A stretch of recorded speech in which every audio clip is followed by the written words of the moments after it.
What is up, ladies and gentle nerds? This is the Overthinking MTG podcast, the show that's unscripted and unedited, where we look at an individual Magic card and talk about it for a little bit too long. I'm your host, Graham, also known as HamHawks42 on the internet, and today we're doing more Strixhaven spoilers because now the entire set has been leaked.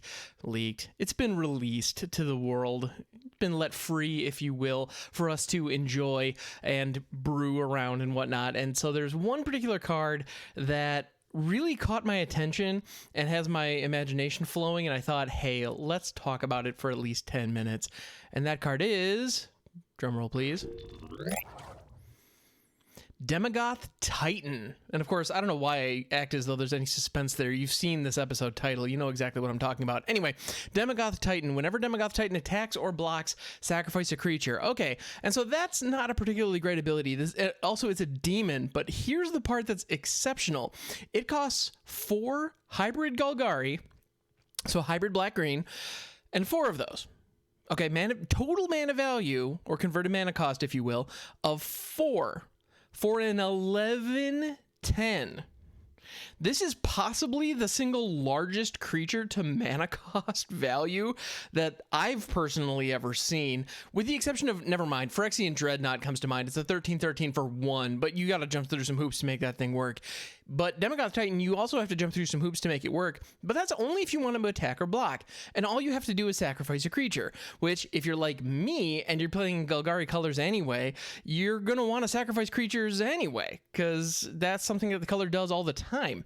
And in these colors, in Strixhaven specifically, there are a lot of abilities that create pest creature tokens, which are little 1/1s that when they die, you gain a life. So you get a benefit to them dying. So you straight up want to sacrifice stuff. And so that's if you want to use Daemogoth Titan to attack or block, which naturally the thing is freaking huge, so you want to do that. Also keep in mind, whenever Daemogoth Titan attacks or blocks, you sacrifice a creature. It does not say sacrifice another creature, which means that if Daemogoth Titan is your only creature, you do have to sacrifice it to its own abilities. And that's the way that it stays in check. Because if it said sacrifice another creature, it's just, okay, this is my only creature, but I'm still swinging with an 11 power creature every single turn. Which, you know, obviously they don't want to do that. And so they did hamper it by letting it sacrifice itself to itself. The idea that, which, you know, I read that as it gets hungry, and if it, you know, gets too too hungry and can't be satiated in one way or another, it just pieces out, I guess. Well, I mean, it dies, so it devours itself or dies of starvation, I guess would be the other way of looking at it, which is kind of a bummer now that I think about it. Anyway, let's not think about that too hard. So this is, I love this card. I think Daemogoth Titan is super duper fun. There's a lot of stuff you can do with it. The one thing that's really important to note is it does not have evasion in any way. It doesn't have trample, it doesn't have menace, it doesn't have flying, it doesn't have, it's no protection. It's completely blockable. This is a very chump blockable creature. So one very simple way to leverage this is by giving it trample in some way or giving it unblockable in some way. So strapping a Setessan training to it, or Rancor if you're in older formats, all of a sudden gives you the opportunity to trample with it. Great, there's nothing wrong with that application as long as you have bodies that you can sacrifice to it later on. But there are a couple of other things you can do with it too, because once you have that 11/10 body, you only have to sacrifice if you want to attack or block, and there is another card in Strixhaven that combos beautifully with this that came up actually on my stream the morning that I'm recording this, and I'm sorry that I can't give credit where credit's due. I don't recall who mentioned it, but a member of my chat mentioned Tend the Pests, which is an instant for black-green as an additional cost to cast the spell Sacrifice a Creature, create X 1/1 black and green pest creature tokens with when this creature dies, you gain 1 life, where X is the sacrificed creature's power. So what you do is you play Daemogoth Titan on turn 4, don't attack or block with it, and then immediately on turn 5, play Tend the Pests, and you create 11 1/1 black-green pest creature tokens. That's on turn 5. You have 11 1/1s on turn 5, and this is it's a 2-card combo that you can pull off in limited. So that's really cool. Now, granted, one's a rare and one's an uncommon, so the chances of you actually getting this in limited and actually being able to pull it off, not amazing, but still not impossible. That's all I want to say. It's not impossible. But wait, there's more, because now once we have 11 1/1 black and green pest creature tokens, what the heck are we going to do with those? Because, I mean, we can just attack with them because they're little bodies, and when they go squish, we gain 1 life. So that's not, we don't care about them surviving very long. And they're great sack fodder if we have another Daemogoth Titan, for example. So that's always nice. But there's another card that's also in Strixhaven that combines beautifully with these two cards. So let's take a step back. So Daemogoth Titan, turn 4. Turn 5, you cast Tend the Pest, sacrifice Daemogoth Titan. You now have 11 1/1 pest creature tokens. And there's also a card, another uncommon, called Plum the Forbidden, which is an instant for 2. So we can cast this on turn 5, the same turn that we cast Tend the Pest. As an additional cost to cast this spell, you may sacrifice 1 or more creatures. When you do, copy this spell for each creature sacrificed this way. So we have 11 creatures. We can sacrifice 11 creature tokens. You draw a card and lose 1 life. Now, each time the pests die, you gain 1 life. And so what that would do is on turn 5, you draw 11 cards. How awesome is that? Now, granted, you have to have some kind of payoff to do something with it, but at the end of the day, you just get access to 11 cards, and I love that. I think that that's a really cool combo. At the end of the day, that's not going to win you the game. I mean, but the other cool thing about it is you can stop this combo at any point. You know, you can use Tend the Pests on another creature so that you can keep swinging with Daemogoth Titan. That's one option that you have access to. You can also simply sacrifice Daemogoth Titan to Tend the Pests, get 11 1/1s, and just beat face for the remainder of the game, which if you're in limited, that's probably the best way to go, because those little 1/1s, your opponent's probably going to block some of them, but they can't block all of them in all likelihood, just because that's a ton of tokens. And that's just fantastic. And then you combine that with any kind of combat tricks or any kind of ways to pump your team, and all of a sudden that's going to provide some pretty great advantage. The other cool thing about Daemogoth Titan that I really enjoy is, going back to the original card that really inspired this episode, is the fact that its mana is completely hybrid. That's something that we saw first in Throne of Eldraine, and there's a lot of elements of that actually, there's a lot of elements of Throne of Eldraine that overshadowed some of the cool little innovations. And one of the things that we saw was 4-color hybrids, like Lochmere Dragon, Lochmere Dragon, is that the one? No, Dragon of the Loch, I think it was. There was an Izzet Dragon that was something of the Loch, in any event.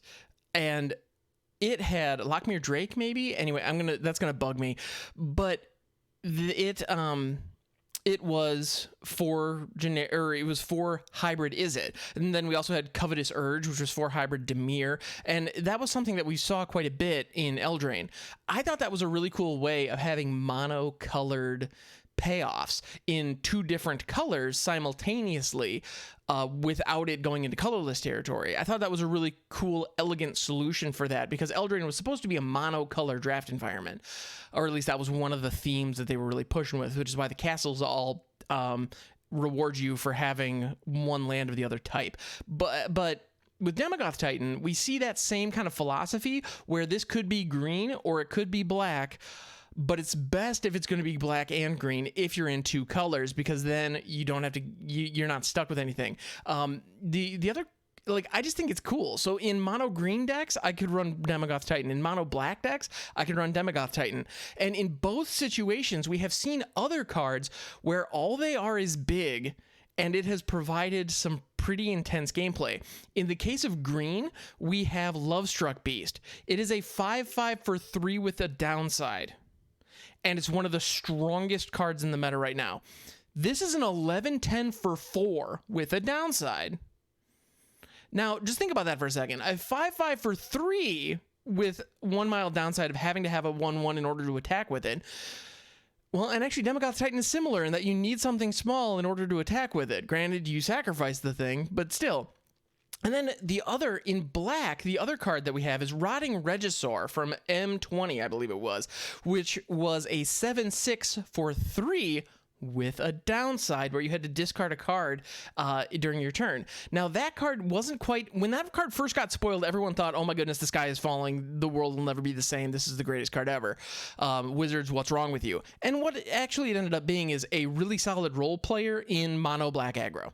That's what it ended up being. But again, that's a 7/6 for 3. This is an 11/10 for 4. You can, if you can staple some kind of evasion onto this thing, you put your opponent on a 2-turn clock right out the gate. That's impressive, and that's just scratching the surface. So this card is just big. It's ultimately just big. It also presents a sacrifice outlet. Those pests, for example, give you a benefit every time they die. Those aren't the only example of creatures that give you some kind of benefit when they die. Even actually looking at some Lorehold cards, there are a number of cards with +1/+1 counters on them that when they die, those counters get to go over to something else. Lorehold, and actually, I'm sorry, that's Lorehold deals with the graveyard action, and actually... If I'm not mistaken, there are some Silver Quill cards that do something similar, where creatures have +1/+1 counters on them, and when they die, they move to something else. And so those are situations in which having a Daemogoth Titan on board means you get to sacrifice things. Sometimes that can be a tremendous advantage. Not to mention in older formats like Historic, where sacrifice decks that are Historic, or there is a version in Standard of Jund Sacrifice, as I understand. Not quite as good without the Mayhem Devil, but Jund Sacrifice is a historic viable deck right now, as is Rakdos Sacrifice, from what I understand. Both of those decks could leverage Daemogoth Titan to pretty great effect, because you have things like Mayhem Devil, where whenever something is sacrificed, it deals 1 damage to any target. That's just awesome, and Daemogoth Titan gives you something to sacrifice to. Not to mention, I know that deck is currently running Korvald. Now, I don't know that Daemogoth Titan is good enough to unseat Korvald as the value engine that it is, because Korvald is just incredible. Yeah, Korvald Faker's King. But Daemogoth Titan is at least in the discussion. Like, it's one of those cards that you might as well think about putting it in there. There might be an opportunity to put it in some variant of that deck, and I just find that intriguing. And needless to say, this card has got my mojo flowing, if you will. I like it quite a bit. Anyway, thank you for hanging out. This has been great.